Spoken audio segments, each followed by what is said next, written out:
Hi, welcome to the Badass Breastfeeding Podcast. This is Dianne, and I'm your Abby, the Badass Breastfeeder. And today's episode is brought to you by Amara Organic Foods. They make organic, non-GMO baby food powders without the repeated high-heat processes of traditional baby food. And we'll hear more from our sponsor later, but you can head to badassbreastfeedingpodcast.com and check out our sponsor page and see if you can give them any of your business because they make this podcast possible. And while you're there, scroll down, enter your email address, and we'll send episodes straight to your inbox every week. And now Dianne has our review of the week. I have our review of the week. This is actually a negative review that came in. So if anybody, sort of negative, not really negative, sort of negative, but we read these too, and we take them very seriously. So if you do have a concern over something that we might say in an episode, you can absolutely, tell us. One of the things I do want to say is I wish, I'm hoping that this person is listening because we're going to kind of hopefully set some things straight with this. But if you have a problem with something that we say on an episode, definitely email us because there might be reasons why we've said that we didn't explain. Or maybe we can give you some backup information to help understand it a little bit better. So do not hesitate to reach out so that we can, because I wish I could address this person via email and give her information that might be helpful. But what she says is one episode says formula feeding is a SIDS risk and that formula drugs babies to sleep. Would love to see the supportive data on this. If you have PPA, which is postpartum anxiety, induced by societal pressure to breastfeed, like so many of us do, stay away from this one. And I'm sure she's talking about the formula feeding episode that we talked about. The reason why we talked about formula is because we want people to have information. And so many people are using formula. Decision. You need to have information about formula. And a lot of information about formula is hidden. It is kept from us. And we can't make informed decisions when we don't have information, like Dianne just said. And this is we're not trying to tell people oh my gosh, if you use this is going to be a SID. That is not the conversation that we are trying to have with you. First of all, there is science-backed information about formula being a SIDS risk. This is not something that we made up to scare anybody.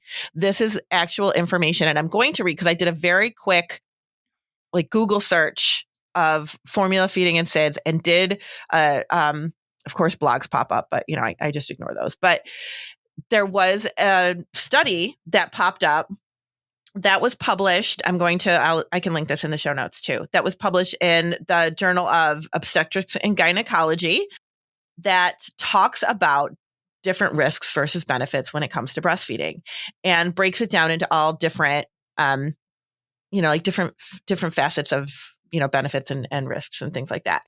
But they specifically talked about SIDS. And in here it says, case control studies suggest that formula feeding is associated with a 1.6 to 2.1 fold increased odds of SIDS compared with breastfeeding. These associations persisted after adjustment for sleeping position, maternal smoking, and socioeconomic status. In reviewing the evidence, the American Academy of Pediatrics Task Force on Sudden Infant Death Syndrome concluded that factors associated with breastfeeding, but not breastfeeding per se, were associated with a lower incidence of SIDS. We are not making this up. We are not trying to scare anybody. We are not trying to cause more anxiety. I'm sure it does. I'm sure to hear it on a podcast, somebody saying, oh, formula is a SIDS risk, that would cause some anxiety.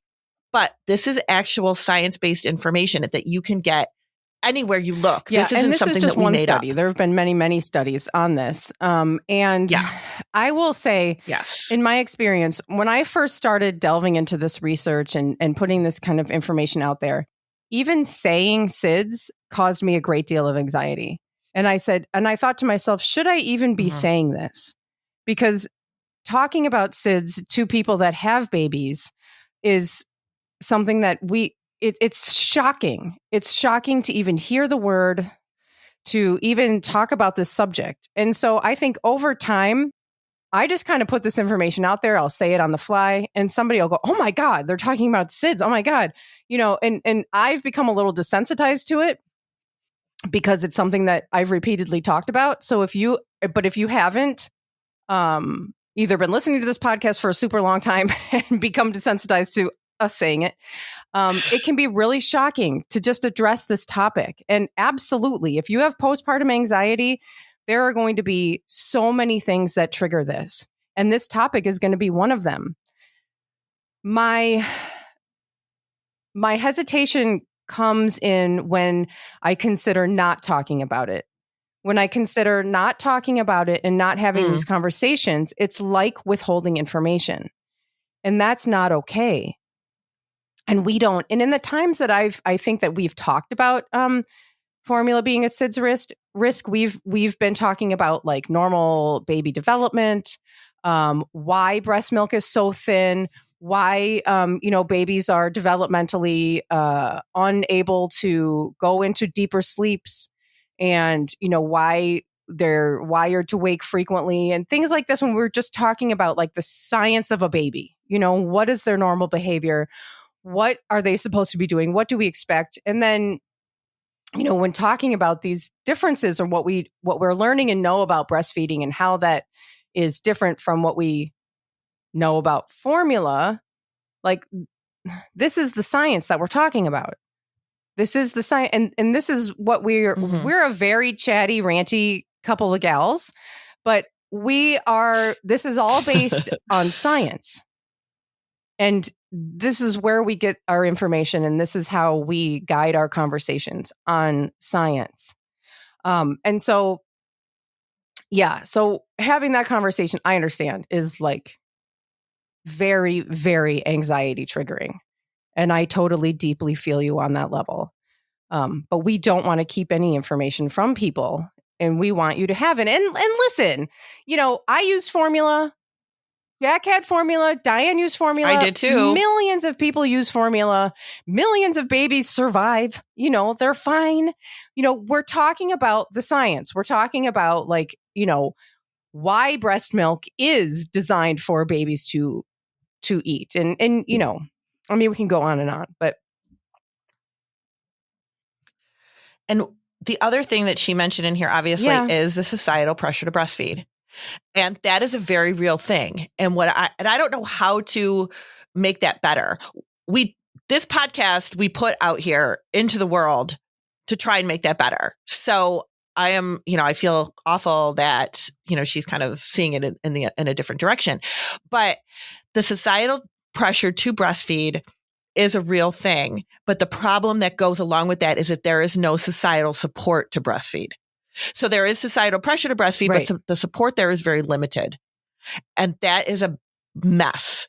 That is a mess that we know is a thing that we've been fighting against for generations and generations. It is not a simple process to try to breastfeed, which is why we put this information out here. But we can't fix that society. You know what I mean? Like, we can't fix the fact that society doesn't support new parents. We can acknowledge it, but we can't fix that necessarily. I would love to, but I think it would take more than just me and Abby to try to make that happen. Yeah. But it is really a thing. So trying to put information out there for parents to make informed decisions is really important. But the part of this is, and how she was saying about like the, formula drugs, babies and stuff like that, that is, and we know very well that formula does not digest as fast as breast milk, which is why Abby was just talking about like how breast milk's so thin, it digests very easily. That is sometimes a reason why people like to use it, because they're like, my baby sleeps longer if I give them formula. If we overfeed, that's a problem. So that is like, there's information that goes along with it. We're not saying, oh my gosh, absolutely, you cannot use formula. Just don't overfeed. Don't give too much. Don't try to make your baby sleep longer, because that is kind of like giving them more than they need and putting them in a deeper ready sleep. To be in that deep of a sleep. Yeah. Right. That's what we're talking about here. We're not trying to scare people. And I wish that this person had emailed us so that we could explain this to her, because I'm sure they just heard what they needed to hear, because that happens sometimes when you're overwhelmed with information and you are feeling very anxious. You just kind of hear things and it affects you in a different way. And I would love to be able to give this information, because we're not saying, oh my gosh, never use it. Like Abby said, millions of babies everywhere use it, and millions of babies everywhere are fine. We're talking about the science behind why breast milk is better developmentally for babies. That's really what it comes down to. And this is a breastfeeding podcast. So this is what we talk about. And on a societal level too, I mean, formula is so normalized and we know so little about it. And we need to know, we have a right to know what we're giving to our babies. And we have a right to know, like, the development of our babies. And, we want to just have, we want everyone to have information. So anyway, I think we beat this dead horse. Yeah. We did. We beat this into the ground. But, but we appreciate so that's kind of, feedback. And it does help to remember how scary these topics are and how they do, affect people. Because I do remember that, feeling that way. Yeah. And I hope that this was a little bit therapeutic for her to be able to type this out and send it to us, because I think a lot, like, I feel like we're almost kind of like, oh my gosh, we're the messengers that are being attacked because we're just kind of giving the information that is out there. Attacked. But it's not like you can. No, I feel attacked over everything. But it's not that you can't, like, if you read a study like this, like that study that I just read to you guys, you can't email the people from that study and be like, this is triggering to me. So I hope that she got a little bit of like, it felt a little bit empowered by even being able to be like, this was triggering to me. And I want to make sure somebody knows that. So we hear you, but this is why it's out there. For your review. Thank you. And you can, we do. And you can leave them on iTunes like she did, or email, or iTunes is preferred, but email or Instagram. Yeah. Or you can even like put it on iTunes like she did and then follow it up with an email and be like, hey, I want, can you give me some backup information about this? Oh, yeah. And because if you want to know where we try, also make sure to look at the show notes. The Badass Breastfeeding Podcast.com is where we will put some links to studies and stuff that we like or we've read or whatever. Yeah, absolutely. But now we're going to talk about we are going to talk about solids. And these definitely kind of go together. And we get this topic a lot because people are like, I'm breastfeeding. I'm trying to introduce solids and like, I just don't know what to do. Or my doctor says we need to start solids and I don't know what to do. Or, people are just flying blind. Like we know we are all flying blind through this. And so what do we do? Or my doctor says, I need to stop breastfeeding so much so that my baby will eat solids. And all these ridiculous things. So, yeah, that is ridiculous. So one of the problems that I think kind of comes up is that babies are seen in intervals at the pediatric office, right? You take your babies for well child checks that align with vaccines, and it's like every couple of months. So it's like you take them in at 4 months and you don't take them again until like 6 months, I think, usually. At least that's kind of what I've seen. And a lot of this is based on what your insurance will cover too, right? It's not like, and they tell you at 4 months, oh, you think your baby's ready for solids? Okay. But there isn't really a lot of guidance there because your baby should not be getting solids at 4 months. I know people talk about that and they start it and they do it at 4 months. You should not be giving your baby solids at 4 months. They are really not ready for it quite yet. But by 6 months, you might be ready to get started. And maybe you haven't seen your pediatrician yet. So you don't really have any information on it because there's a whole month in between there where you should be kind of like getting information and prepping and getting ready for it, that you don't have anybody trying to guide you with it. And they don't really guide you with it. They're just like, oh yeah, start with this. You could do this. Good luck. Watch for allergies. Well, that's even scary that's kind of vague. Like, what are you watching allergies. for? Wait, what? Yeah. Or like, what? A rash or for their throat to close? Which am I watching for? Like, it's very overwhelming. It's very overwhelming to kind of try to get this going.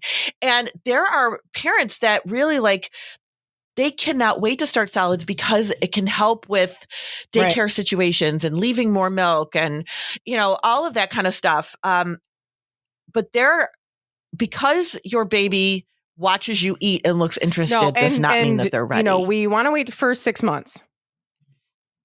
Right? 6 months is like the 6 months is where you should be.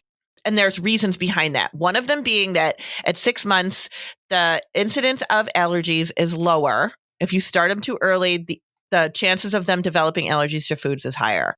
So we want it to be 6 months. Also, your baby should be able to have good head and neck control. They should be able to sit up. They should be able to be developmentally strong, core-wise and everything, to be able to take in solids. They can't be floppy still and you're trying to feed them solids. Like, that is not okay for your baby. That's not developmentally ready for your baby.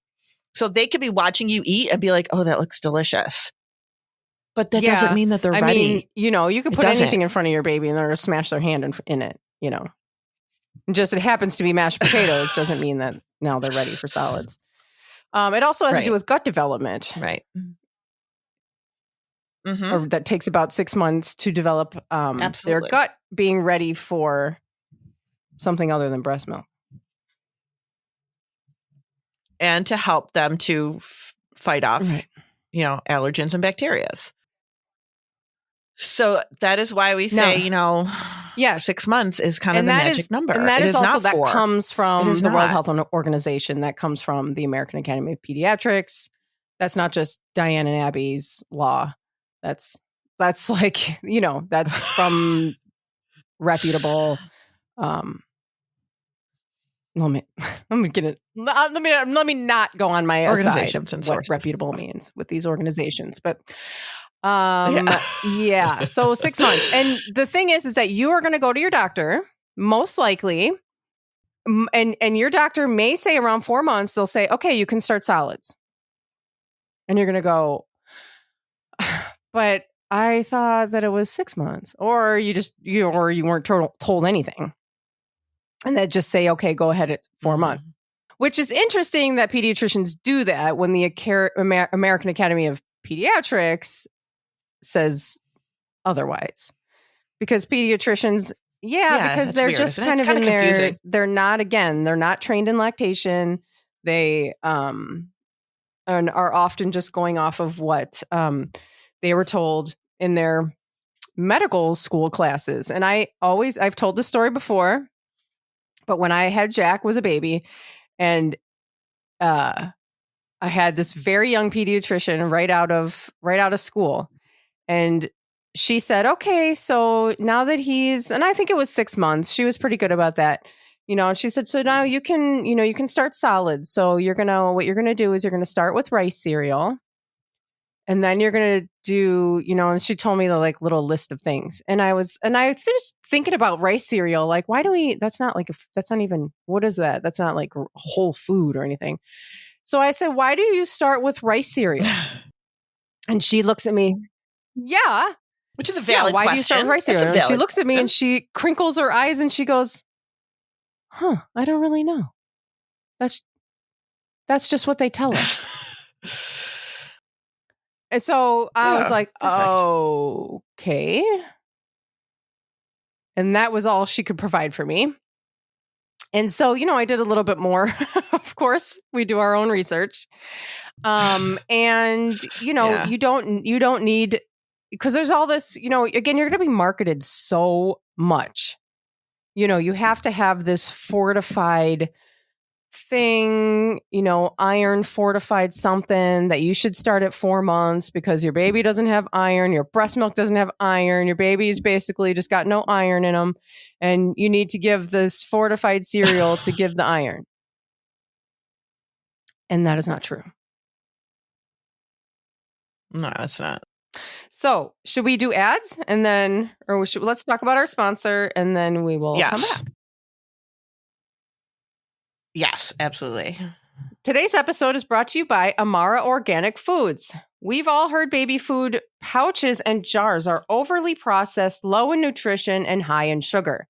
But fresh delivery options are so expensive. That's why we love Amara. They make organic, non-GMO baby food powders without the repeated high heat processes of traditional baby food.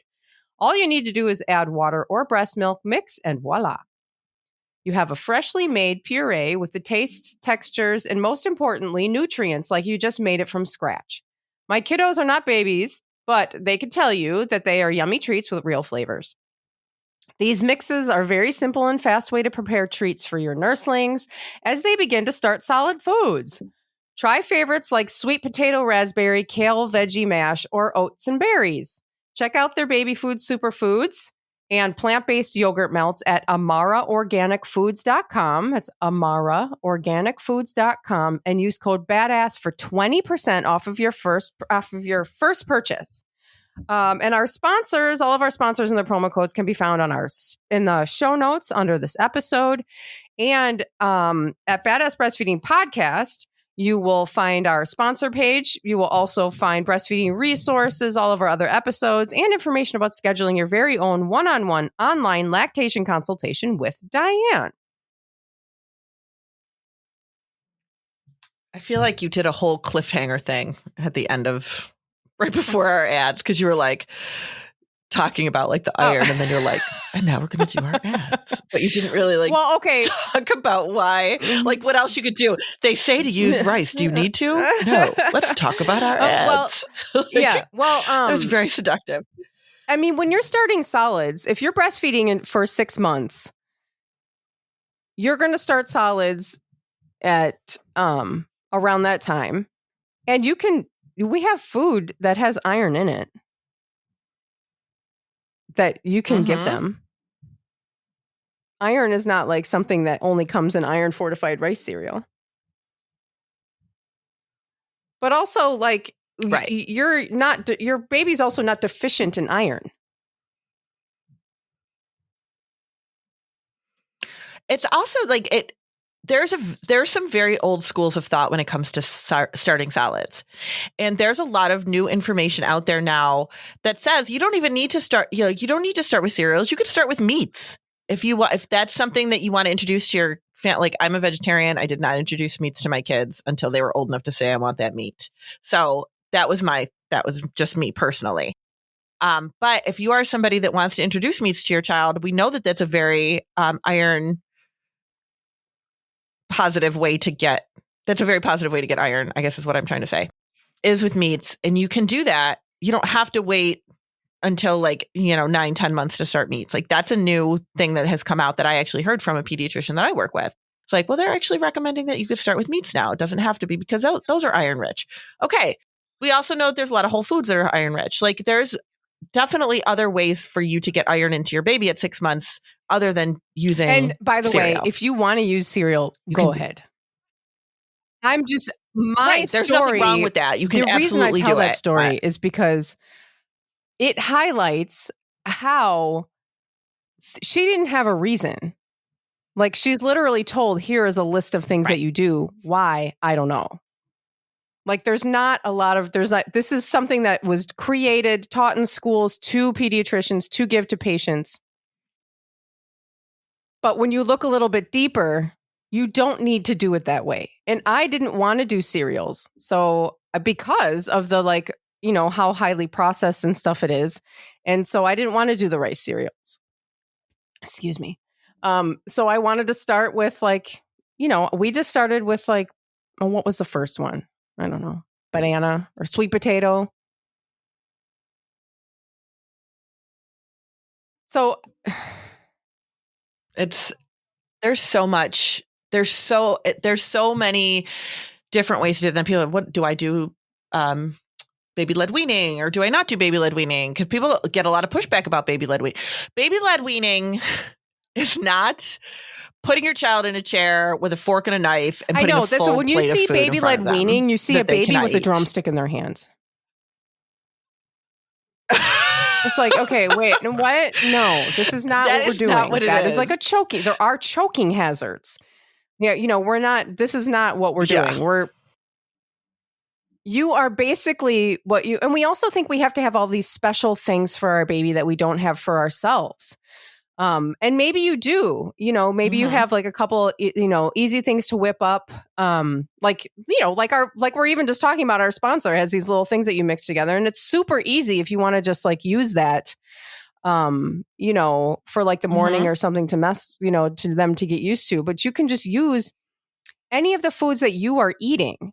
You don't have to have separate, like Dianne was talking about the meats. You don't have to have a separate, if you don't have meat, if you don't eat meat in your house, You don't have to give your baby meat. You don't have to give your baby meat.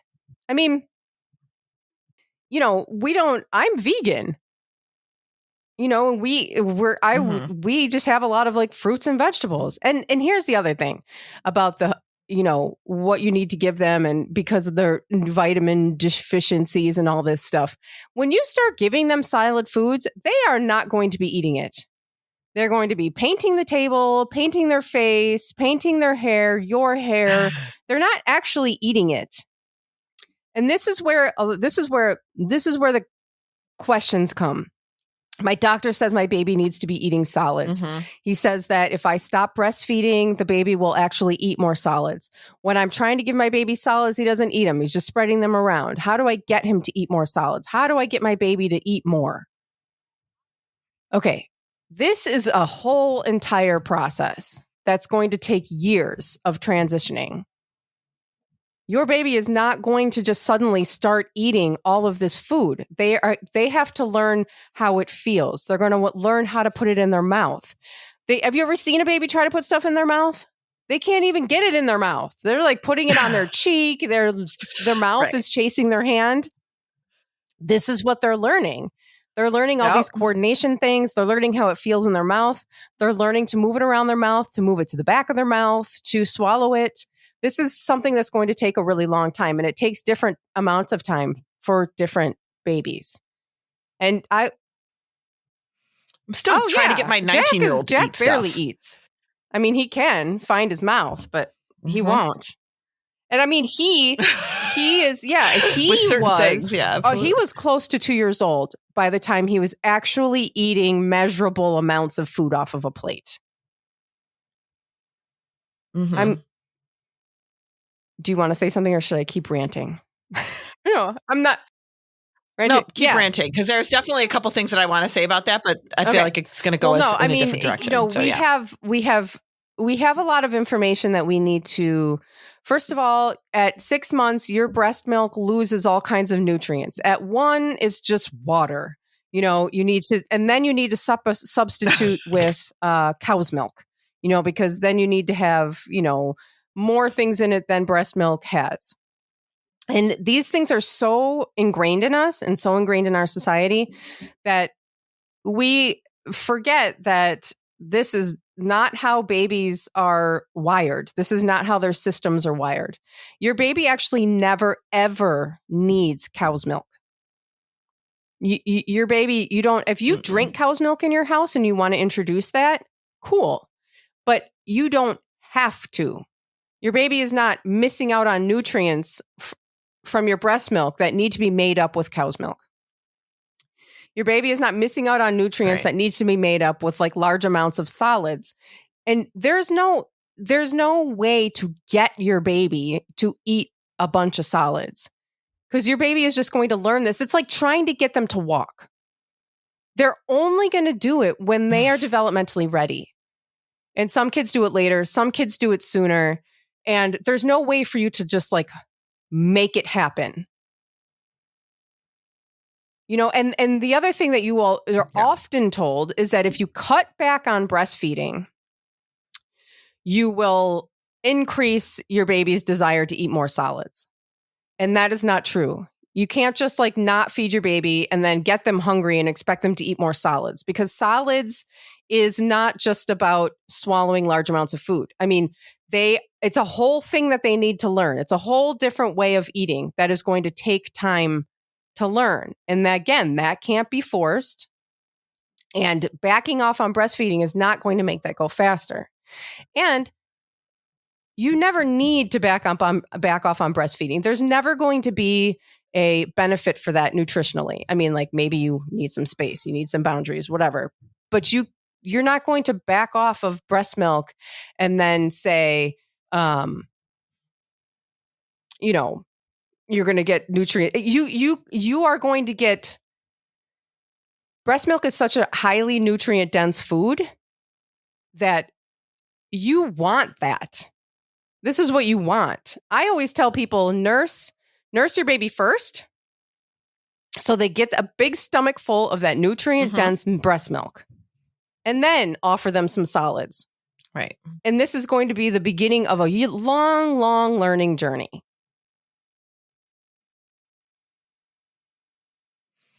And if you embrace it like that, and I feel like that might be a little bit less stressful. Like if you think about it in a way of like, this is something that we're going to be working on for a long time, right?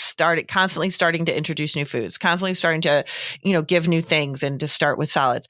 It can be a very fun process, but it can also be a very stressful process. So like starting solids, like there isn't any real guidelines behind it anymore. Yes, some people still start with cereals and that's fine if that's what you want to do, but you don't have to.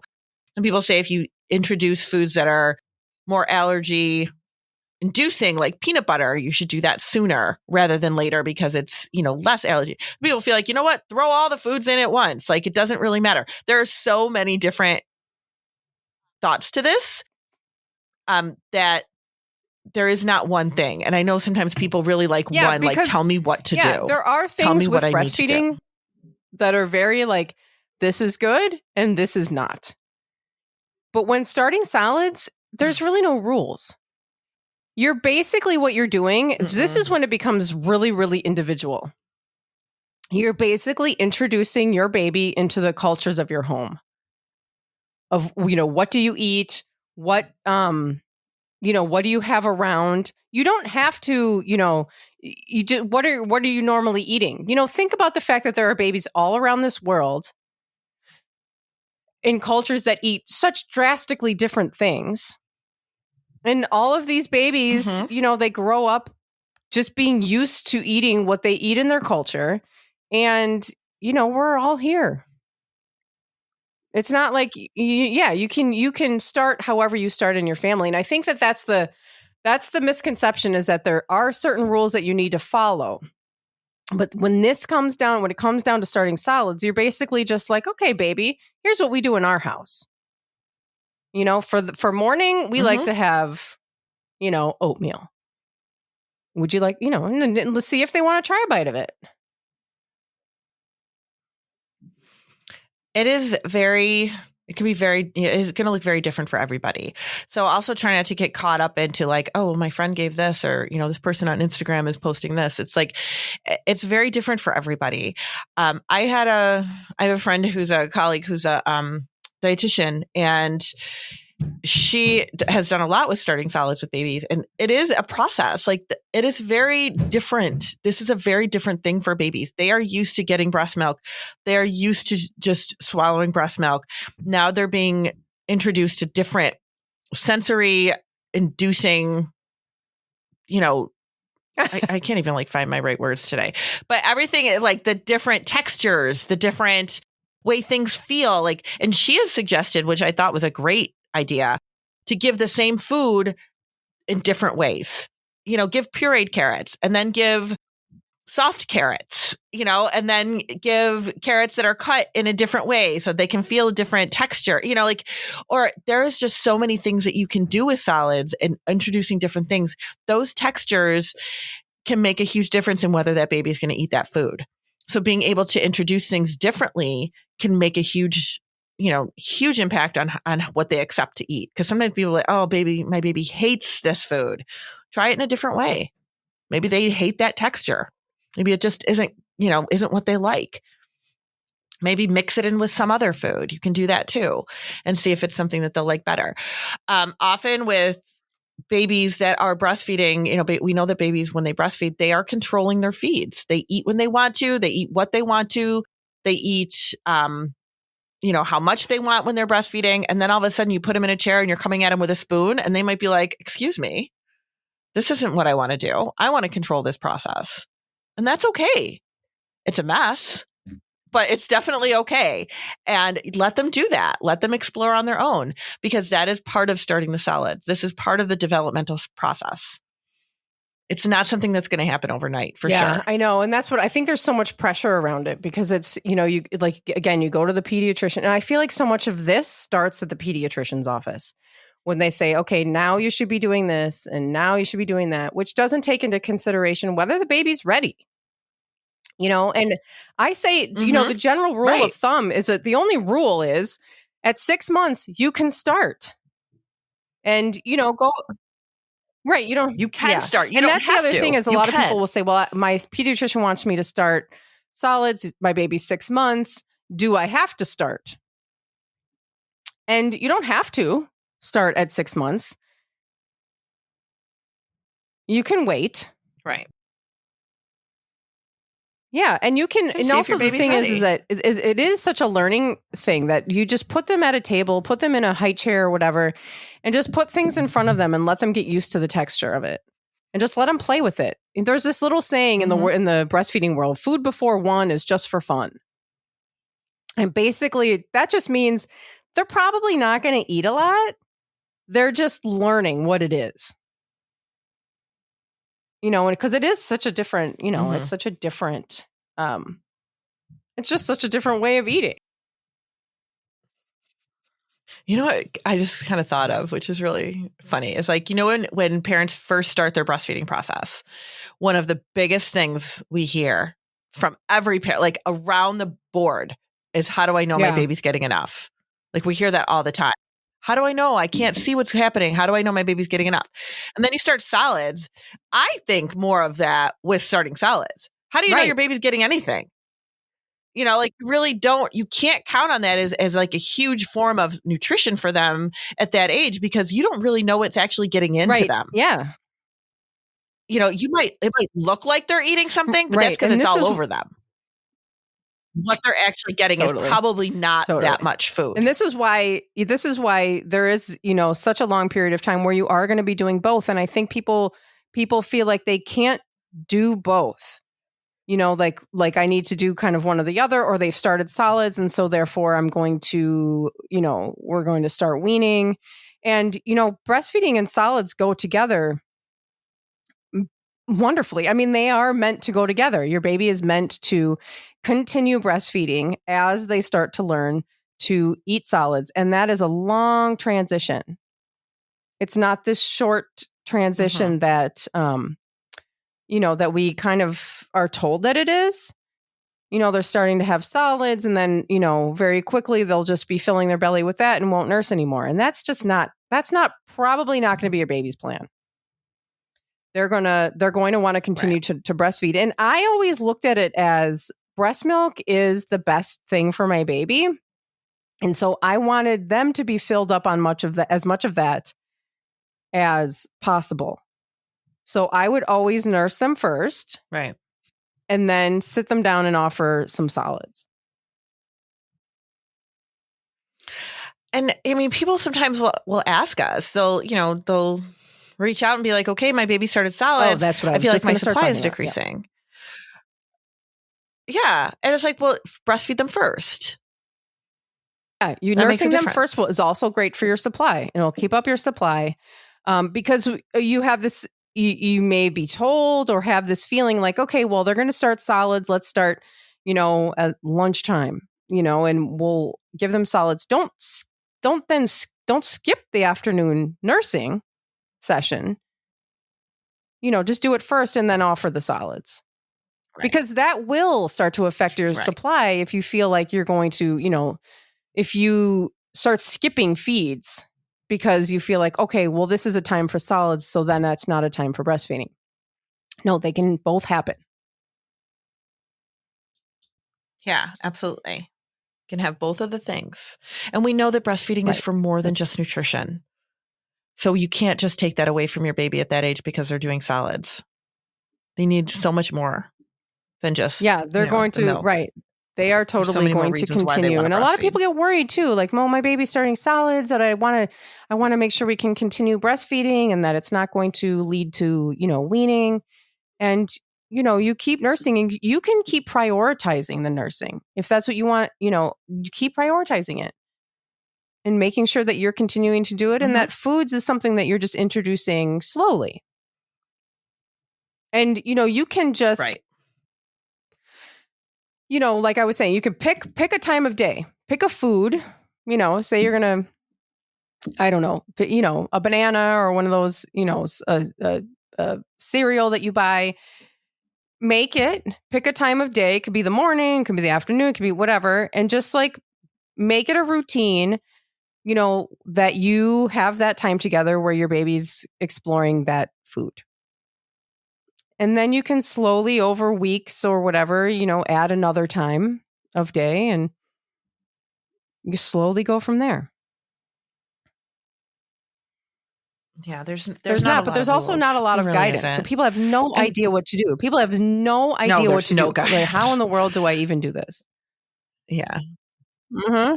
And how much do I give? And then how many days, when do I start at 3 meals? And when do I start? And it's like, it's a really hard, and then they come to us with that, which is great that they feel, that people feel like, we can help with that guidance piece, but sometimes it is a very individualized thing. I know, that's why I like to too. Because I'm not saying you have to pick a time of day and do it. Like, I'm offering, this is Abby's plan for the planless family. There's no guidelines because, if there's no guidelines, there's nothing that you have to do, but like nobody knows what to do. So it's like, what do I do? And so I'll just share what I did, based on, I don't know, what I saw people around me doing or, what I saw. I remember starting solids in my house being super exciting. I was really excited to show them that and to sit down and see, if they would eat it. I just feel like that was like such a novelty in my house. I was so excited about it. And so, we just sort of wing it, which is what we're all doing. But and I don't like it. I don't like to just be like, there's no rules. You can just do whatever. Because then it's like, well, I still don't know what to do. So and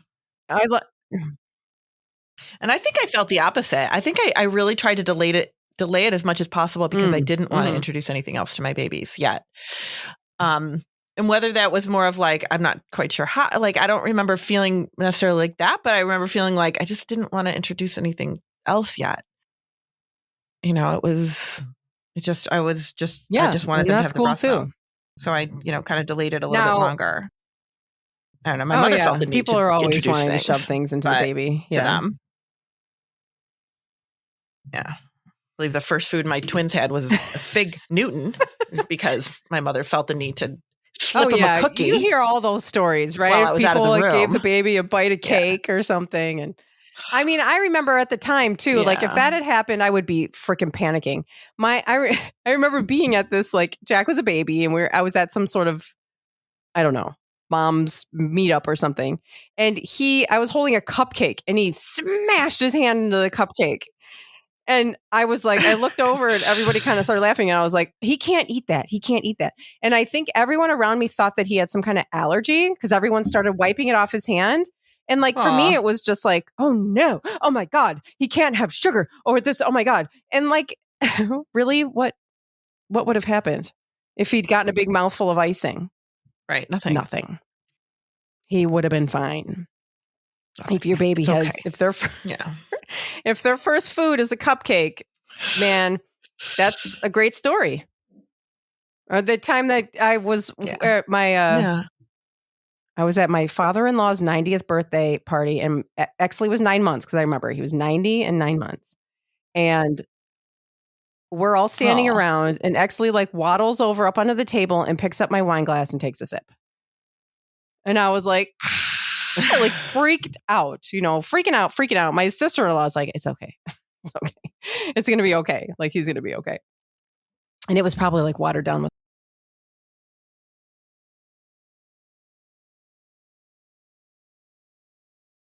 But I mean, they get things in their mouths. It's okay.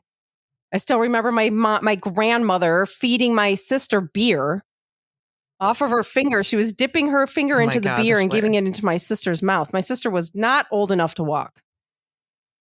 And she was just putting it into her mouth. Or those old stories of like, people would rub whiskey on their baby's gums. Mm-hmm. Like, man, you are doing great. Like, all you need to do, get some stories from your grandparents to make you feel like a great parent. Yeah, you're totally fine. I have no idea if we offered any guidance or information at all in this episode. I have no idea either. I was just thinking that. I was like, God, people are going to be like super disappointed. This is the thing. There are no rules with this. And so it's like, it's so hard to do these episodes, and we do these solids episodes every once in a while, but it's like, it's really hard to just tell you exactly what to do.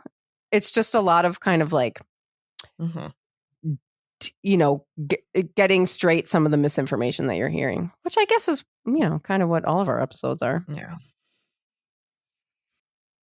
So I will link there, because we do have a couple episodes that will help with this stuff too. Like, I know we've got another solids episode, more than one probably. But we also have episodes on like, does your baby need iron as they're growing, and how milk changes as your baby gets older, and how it does still, accommodate their needs. So that way, if you haven't heard those yet, that'll help to kind of make you maybe feel a little bit better. If your baby isn't doing great with solids right away, you don't have to feel like, oh my gosh, they're totally going to be, deficient.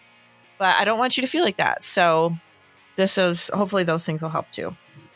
Yeah. So we'll link it in. Thanks for listening. Thank you. Bye. Bye.